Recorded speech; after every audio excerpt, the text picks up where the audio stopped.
Bismillahirrahmanirrahim. Assalamualaikum warahmatullahi wabarakatuh.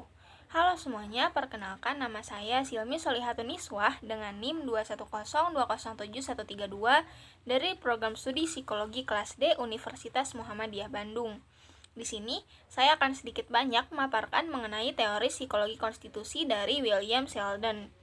William Sheldon memiliki nama lengkap William H. Sheldon dengan NIM PhD MD.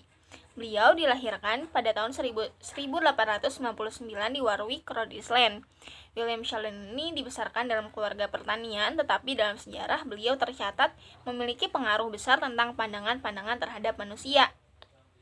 Dilihat dari tulisan-tulisan Sheldon, terlihat pengaruh-pengaruh dari ahli-ahli konstitusional yang terdahulu, terutama Kretschmer, dan Viola. Adapun pengaruh dari Freud dan Jung. Dalam teori Sheldon dapat dikemukakan bahwa struktur jasmani merupakan yang utama berpengaruh terhadap tingkah laku manusia. Adapun yang menjadi landasan sikapnya yang lebih mementingkan jasmani beserta pengukuran-pengukurannya itu ialah keyakinan yang kuat bahwa faktor-faktor keturunan sangat penting dalam menentukan tingkah laku. Pokok-pokok teori Sheldon terdiri dari yang pertama struktur tubuh atau jasmani. Sheldon menentukan dan memberikan ukuran-ukuran daripada komponen-komponen jasmaniah manusia. Sheldon tidak hanya ingin mendapatkan kategori untuk klasifikasi dan deskripsi tubuh saja, tetapi tujuannya ialah untuk mendapatkan apa yang disebut biological identification tag. Sheldon berpendapat bahwa faktor-faktor genetis memiliki peran untuk perkembangan individu dan mungkin mendapatkan representasi daripada faktor-faktor tersebut melalui sejumlah pengukuran yang didasarkan pada jasmani. Dalam pandangan Sheldon, ada suatu struktur biologis hipotesis yaitu morfogenotip yang menjadi dasar jasmani yang terlihat dan yang memainkan peranan penting tidak saja dalam menentukan perkembangan jasmani tetapi juga dalam pembentukan tingkah lakunya. Somatotype merupakan suatu usaha untuk mengukur morfogenotip tadi, walaupun harus bekerja dengan cara tidak langsung, terutama bersandar kepada pengukuran jasmaniah. Di sini akan dibicarakan juga bagaimana cara pendekatan Sheldon untuk mengukur aspek jasmania individu dan selanjutnya dikaji usahanya untuk menentukan komponen penting yang menjadi dasar tingkah laku manusia. Dimensi-dimensi jasmania. Jadi pada awalnya Sheldon membuat foto dari tubuh dari bagian depan, dari samping dengan cara yang distandarisasikan. Cara ini disebutnya somatotype performance test. Pertama-tama Sheldon mengumpulkan 4.000 foto yang kemudian diperiksa dan diteliti. Sehingga dari penelitian tersebut, Sheldon dan para pembantunya menyimpulkan bahwa ada 3 komponen atau dimensi jasmaniah yang menjadi inti dari teknik pengukuran struktur tubuh. Yang pertama ada tipe endomorfi. Ditandainya dengan alat-alat dalam seluruh disgestif memegang peranan penting. Terlihat dari luarnya itu lembut, gemuk, berat badan relatif rendah. Kemudian ada tipe mesomorfi, ditandai dengan otot-otot dan pembuluh darah serta jantung yang menjadi hal yang dominan. Terlihat dari luarnya itu kokoh, keras, ototnya terlihat bersegi-segi dan tahan sakit.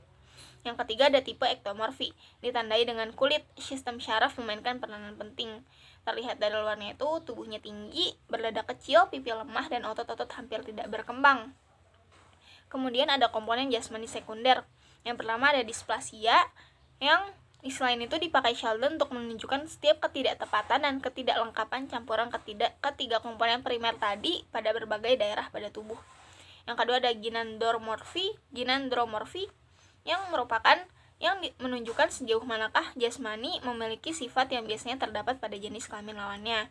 Yang terakhir ada tekstur yang dimaksudkannya itu dengan bagaimana individu itu nampaknya keluar. Terus ada konstansi somatotype. Nah ini hal yang membedakan ahli psikologi konstitusional satu sama lain adalah sejauh mana klasifikasi dan pencanderaan yang didasarkan atas ukuran-ukuran objektif daripada tubuh itu diharapkan tetap. Sheldon berpendapat bahwa konstansi somatotype itu membutuhkan adanya konstansi dalam makanan dan tak adanya hal-hal yang patologis. Kemudian ada analisis tingkah laku kepribadian. Walaupun telah memiliki alat tetap untuk menilai aspek jasmani pada manusia, namun ahli-ahli psikologi konstitusional harus membuat atau meminjam metode lain untuk menilai tingkah laku apabila dia akan benar-benar menyelidiki hubungan antara jasmani dan tingkah laku atau kepribadian. Sheldon menduga bahwa meskipun nampaknya ada banyak dimensi atau variabel dalam tingkah laku, Namun pada dasarnya hanya ada sejumlah kecil komponen dasar yang diharapkan akan menjadi dasar tingkah laku yang nampak kompleks itu. Yang pertama ada dimensi temperamen. Komponen primer pada temperamen yang pertama adalah disebut viscerotonia karena kelompok sifat yang dicakupnya berhubungan dengan fungsi dan anatomi alat visceral atau digestif. Sifat-sifatnya terdiri dari sikapnya tidak tegang, suka hiburan, gemar makanan, tidurnya nyenyak, bila menghadapi kesukaran membutuhkan orang lain. Yang kedua, komponen primer kedua ialah somatotonia karena sifat-sifatnya yang dicakupkan berhubungan dengan dominasi dan anatomi struktur somatik. Sifat-sifatnya itu sikapnya gagah, perkasa, kebutuhannya bergerak besar, suka berterus terang, suara lantang, dan nampaknya lebih dewasa dari sebenarnya. Yang ketiga ada komponen primer cerebrotonia karena dikirakan bahwa aktivitas pokok adalah perhatian dengan sadar serta ini bisa terhadap gerakan-gerakan jasmania. Sifat-sifatnya ini kurang gagah, ragu-ragu, reaksinya cepat, kurang berani bergaul dengan orang banyak, kurang berani berbicara depan banyak orang, kebiasaannya tepat, hidup teratur, suara kurang bebas, dan tidur kurang nyenyak. Adapun hubungan antara jasmani dan tingkah laku temperamen, jadi selama 5 tahun Sheldon mengadakan penelitian pada 200 subjek pria berkulit putih terdiri atas mahasiswa. Subjek ini dinilai menurut berbagai dimensi temperamen. Setelah diadakan observasi dalam jangka waktu lama, kemudian somatotype subjek itu ditetapkan menurut caranya. Dan terbukti bahwa penelitian Sheldon telah berhasil mengukuhkan harapan para psikolog konstitusi bahwa memang ada kontinuitas antara aspek jasmania individu atau tingkah laku. Besarnya korelasi yang didapat antara komponen jasmani dan komponen temperamen cukup untuk memperkecil arti korelasi yang dilaporkan dalam penelitian serupa yang berusaha menyelidiki hubungan antara kepribadian dan faktor lingkungan dan pengalaman. Ada pula hubungan antara jasmani dan gangguan-gangguan kejiwaan. Hasil penelitian penyelidikan mengenai gangguan-gangguan kejiwaan ini, Sheldon menemukan dimensi-dimensi. Yang ketiga dimensi ini pada pokoknya berhubungan dengan kategori-kategori yang biasa digunakan dalam diagnosis psikiatris. Yang pertama ada afektif, bentuknya yang ekstrim terdapat pada psikosis jenis manik depresif. Kemudian ada paranoid, yang ketiga ada heboid. Sheldon sendiri menyatakan bahwa penyelidikan dalam lapangan ini masih harus diuji, tetapi cara yang dipakainya memberi harapan yang baik di masa depan. Ada juga hubungan antara jasmani dan kenakalan.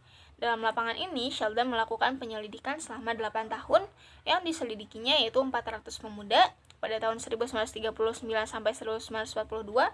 Kemudian untuk penyelidikan lanjutannya diselidiki 200 orang di antara mereka. Mereka diselidiki mengenai somatotype, komponen-komponen temperamennya, komponen-komponen psikiatrisnya, dan sejarah hidup yang meliputi keadaan kecerdasan dan pendidikannya, latar belakang keluarganya, riwayat pengobatan yang dialaminya, kenakalan-kenakalannya, tingkah lakunya yang khas. Dari penyelidikan itu ternyata bahwa pemuda-pemuda nakal itu sebagian besar termasuk pada golongan mesomorfis dan endomorfis. Perlu sekali diingat bahwa Sheldon bekerja secara induktif dan tidak begitu mementingkan perumusan-perumusan teoritis dan sistematis. Dan dengan jelas dia mengemukakan bahwa walaupun dia tidak mempersoalkan faktor lingkungan, itu tidak berarti dia menganggap bahwa lingkungan tidak penting. Dia hanya ingin mengemukakan bahwa faktor-faktor konstitusional yang biasanya diabaikan dalam psikologi di Amerika Serikat itu juga penting. Dalam hubungan dengan hal-hal di atas itu ada beberapa hal teoritis yang perlu dikemukakan di sini. Faktor-faktor yang menjadi perantara dalam hubungan antar jasmani dan temperamen, yaitu yang pertama, individu yang memiliki tipe jasmani tertentu kiranya mendapatkan cara-cara bertingkah laku tertentu yang efektif. Sedangkan individu yang bertipe jasmani lain akan harus menggunakan cara-cara bertingkah laku yang lain supaya dapat efektif. Konsepsi ini menunjukkan bahwa sukses yang menyertai suatu cara bertingkah laku itu tidak hanya berfungsi pada lingkungan tempat berlangsungnya tingkah laku itu saja, melainkan fungsi orang yang bertingkah laku itu. Yang kedua, kemungkinan lainnya ialah bahwa hubungan antara jasmani dan temperamen diantarai oleh anggapan yang stereotype, yang ada dalam kebudayaan mengenai macam-macam tingkah laku yang seharusnya dilakukan oleh orang-orang yang berbeda-beda tipe jasmaninya itu. Kemungkinan lain, pengalaman atau pengaruh lingkungan cenderung menimbulkan tipe tubuh tertentu. Ini selanjutnya akan menimbulkan kecenderungan tingkah laku tertentu. Dan kemungkinan yang keempat ialah hubungan antara bentuk jasmani dan tingkah laku itu karena kerjasamanya faktor-faktor genetis. Adapun orientasi biologis dan genetis, yaitu banyak ahli-ahli teori kepribadian meletakkan titik berat pendapatnya pada segi-segi psikologis tingkah laku manusia. Namun, tidak banyak yang metodenya menunjukkan keselarasan dengan pangkal dugaan ini. Dalam banyak hal, pendapat Sheldon dapat dianggap mementingkan faktor-faktor biologis sebagai dasar tingkah laku manusia, dan ini nampak juga dari usahanya untuk melakukan pengukuran faktor biologis itu. Adapun tekanan terhadap faktor organisasi dan medan. Walaupun Sheldon berhasil memisahkan dan mengukur dimensi-dimensi untuk mencari tahu tentang jasmani dan temperamen, namun dia tidak yakin bahwa penyelidikan dimensi itu satu persatu akan membawa hasil yang baik. Menurut Sheldon, pola hubungan antara berbagai variabel itu lebih penting daripada masing-masing komponen. Kemudian ada perkembangan individu. Sheldon mengatakan bahwa kejadian-kejadian tertentu pada masa kanak-kanak mungkin berpengaruh terhadap penyesuaian diri pada masa dewasa, tetapi tidak menganggap bahwa kejadian-kejadian pada masa kanak-kanak yang demikian itu memainkan peranan sebagai sebab. Menurutnya, hubungan antara kejadian-kejadian pada masa kanak-kanak dan tingkah laku pada masa sebelumnya itu merupakan refleksi daripada faktor-faktor biologis yang bekerja secara tetap dalam jangka waktu yang sama. Kemudian ada proses tak sadar. Menurut Sheldon, jika individu itu lebih mengenal struktur tubuhnya serta fungsi-fungsi biologisnya, ia akan lebih memahami kekuatan-kekuatan yang menggerakkan tingkah lakunya. Sheldon juga menyatakan bahwa ketidaksadaran adalah tubuh dan sebab mengapa begitu sukar orang menyatakan ketidaksadarannya atau hal-hal yang terjadi di dalam tubuhnya karena bahasa tidak disusun secara sistematis untuk mengatakan apa yang sedang terjadi di dalam tubuh. Jadi, dengan membuat somatotype, itu dia ingin mencapai apa yang diinginkan oleh ahli-ahli psikoanalisis dengan jalan lebih langsung. Sekian dari saya, mohon maaf bila ada salah kata. Jika ada kritik dan saran, bisa langsung dituliskan di kolom komentar. Terima kasih. Billahi fisabilil haq, fastabiqul khairat. Wassalamualaikum warahmatullahi wabarakatuh.